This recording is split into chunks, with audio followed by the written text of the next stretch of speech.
Alarm outside headquarters of Silicon Valley Bank in Santa Clara, California today. They just came out and told us that the bank is shut down.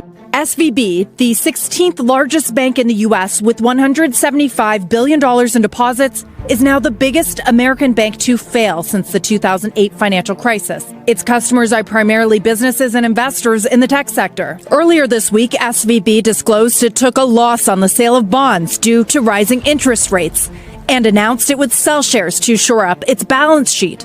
Its stock price plunged and customers rushed to take their money out. The FDIC now stepping in, telling customers they will be able to access funds by Monday, but the guaranteed amount per depositor?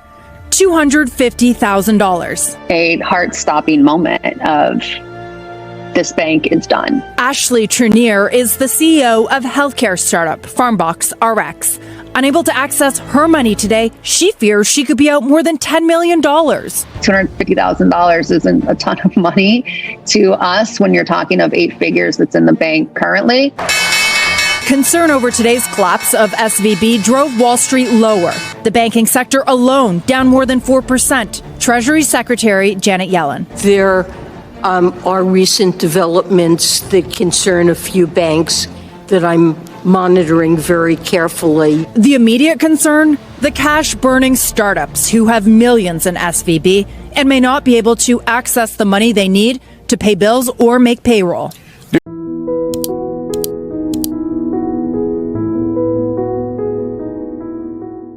For those that are far away and aren't even sure what's going on, the basic problem that we have right now is in the last 36 hours, a key part of the financial plumbing of Silicon Valley has basically been turned off.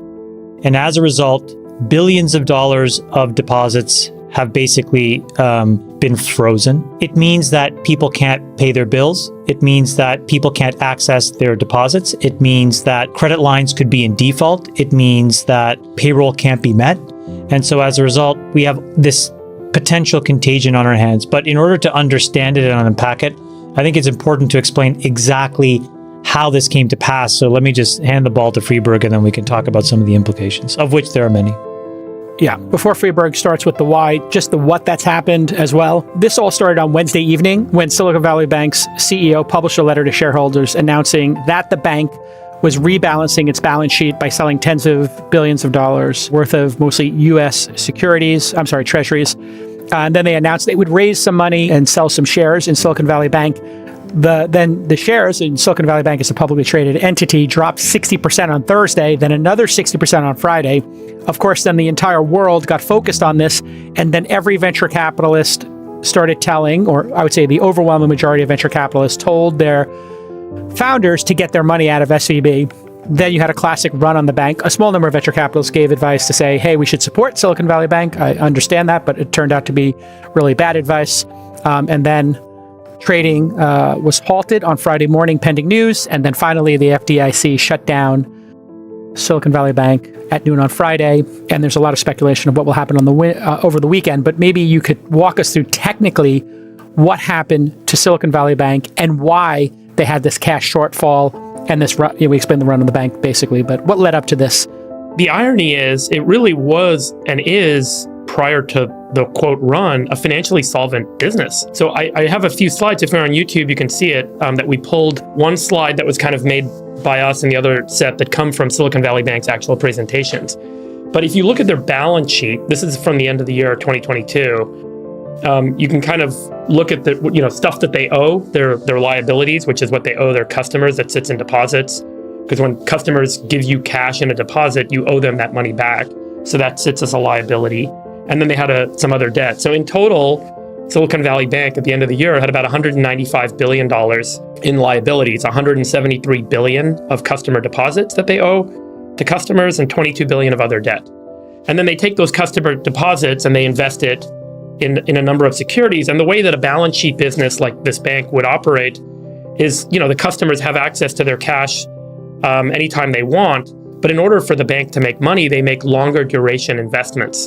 And those longer duration investments give them the ability to earn money on those longer duration investments more than they're paying the customers for the deposit. So if you look at their longer duration investments, they had about $208 billion of total assets sitting on the balance sheet.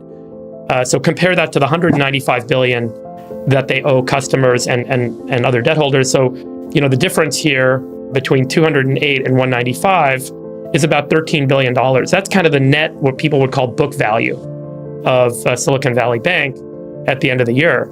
And of the 208 billion of assets that they had, 74 billion were loans, and they've got a breakdown of the loan portfolio here in a minute. 91 billion were these hold to maturity securities, where they don't actually adjust the value of these on a quarterly basis. And 26 billion is what triggered this panic, which is available for sale securities, mostly treasuries. And what happened is Silicon Valley Bank's deposits came in so quickly over the last couple of years that they went out and they bought a bunch of treasuries, with the cash that they got. And the problem is that very quickly... Friedberg, it's actually MBS. They bought a bunch of MBS, 10-year duration MBS. And important to note, of the 208 billion that they have the book value, Friedberg, there was a 10% of it's in cash or something. So they do have some cash there. That's right.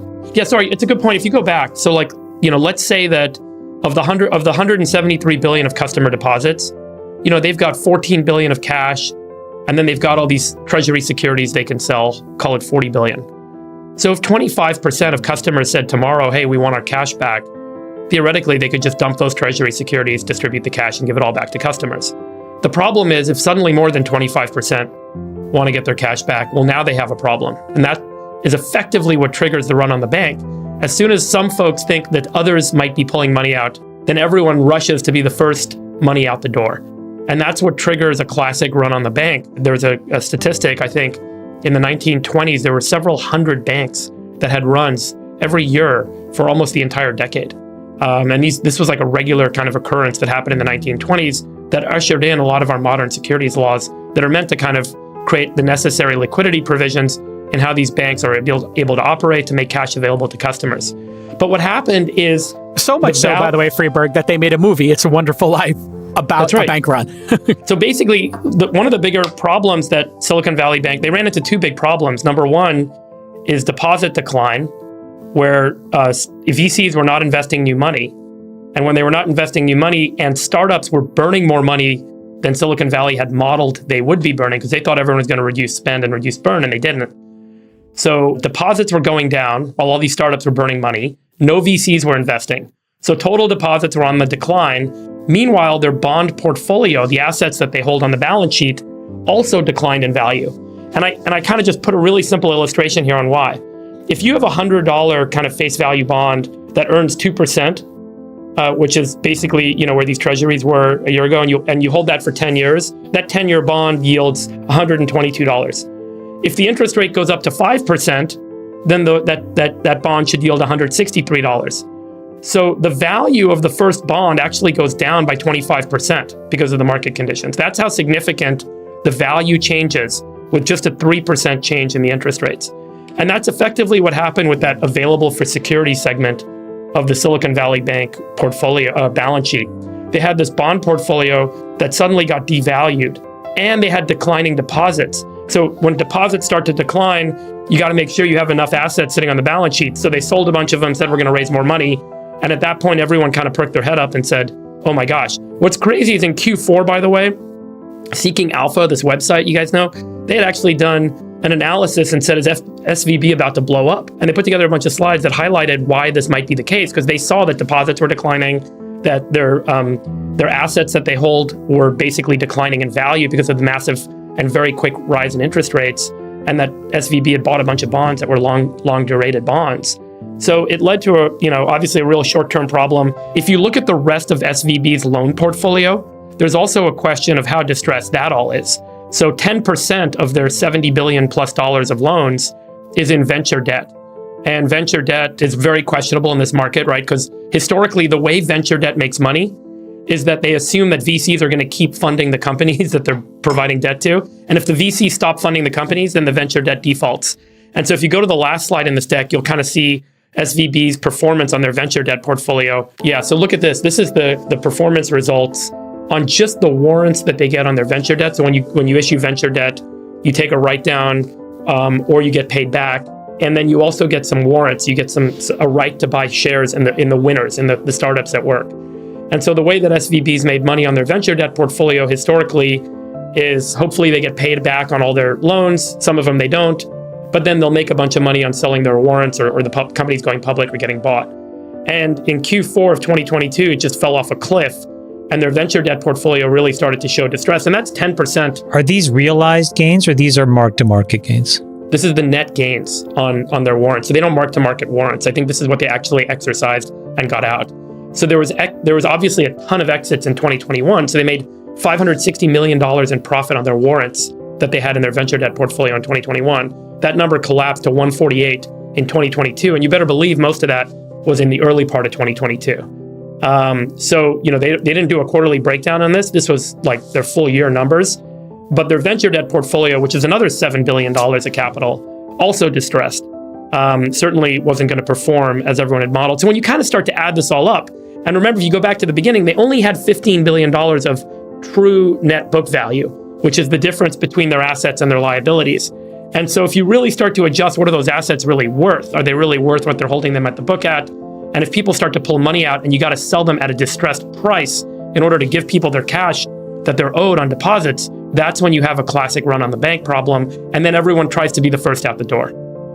And that's basically like what triggered this week. Can I give you guys my little version of all of this? I think there are 3 buckets, but before I go into the 3 buckets, I just want to say to all of the employees at these companies, I think we, the 4 of us, are so truly sorry for what's going on and what you guys are going through. And then to founders that are trying to navigate this, it must be unbelievably tough. There are a few founders in our portfolio. So, from all of us, just know that we're thinking of you guys, and hopefully everybody ends up on the other side of this by Monday or Tuesday with not a lot of damage. So let's just put that out there as sort of like goodwill and kind of good juju in the world for the next couple of days. This is going to be a really difficult weekend for people who are trying to navigate this. Yeah. I think it's well said. Yeah. I mean, who didn't get paid, I've got founders who are in really, really tough shape right now trying to figure out, how do I make payroll? And it's a big question. Okay, so just putting a pin in that because we'll come back to it.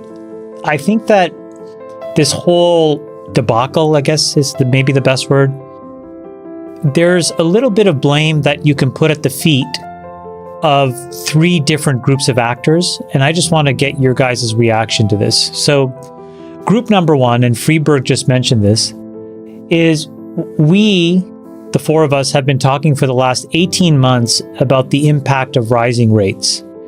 And, we talked a lot about, for example, like in our portfolio, my partners and I walked into every company and made them have at least enough money to get through mid-2025, right? I've said this a bunch of times.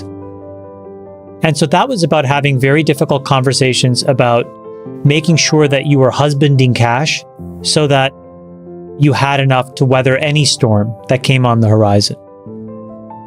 But it turns out that there was some group of VCs and companies that just didn't get that memo and just kept spending like nothing had changed.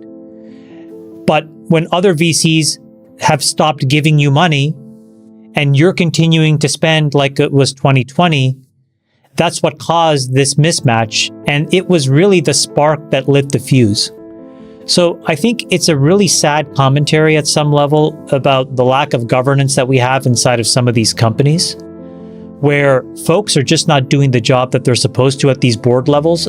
I think people, and we've talked about this, have made venture too much of a popularity contest where they are, glad-handing and smiling and not doing the hard work of holding folks accountable. And so some handful of VCs and some handful of founders just didn't get this memo, and it made what could have been a slower train wreck faster unnecessarily. So I think that that's worth talking about. Then I think if you look at what actually practically happened over the last year and a half at SVB, was that they were so desirous of profits that they basically had a duration mismatch. So what is that? Imagine you get a job and, somebody's like, hey, Freeberg, I'll pay you $100,000 monthly over some number of months, right? In normal pay every 2 weeks, or I'll pay you $200,000, but you only get paid once a year. Well, the problem with that second thing is you still have monthly bills that you have to make up for before you get paid. And so most people wouldn't take that job even if they paid you a lot more, because you have this durational mismatch. You have to pay rent every month. You have to pay bills on a monthly basis. You have credit card bills, all these things. And so you need to match the timing of your cash flows. And so I think somewhere along the way, the risk folks at SVB just made a really large miscalculation.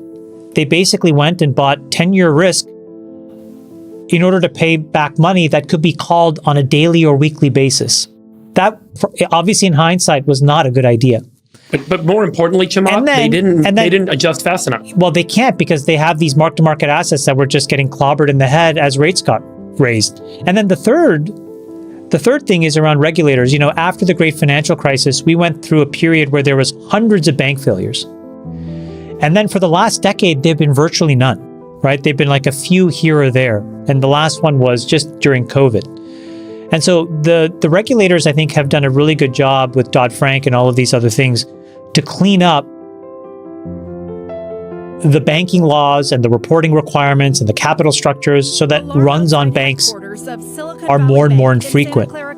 But they kept this crazy loophole around the accounting treatment of assets, and they allow these durational mismatches to appear in a bank's balance sheet. And so I think there's a piece here for the regulators, which is here's an opportunity that's glaring and obvious now and screaming about how we need to tighten some more of the transparency that's required. It shouldn't be a group of armchair sleuths on Seeking Alpha that sniffed this out 3 months before it happened. It should have actually been a regulator that said, hey, hold on a second, something is happening here that we don't like. And so we, I think, need to figure it out. But I think those are the three actors that are in play, and they each share a bit of the blame here.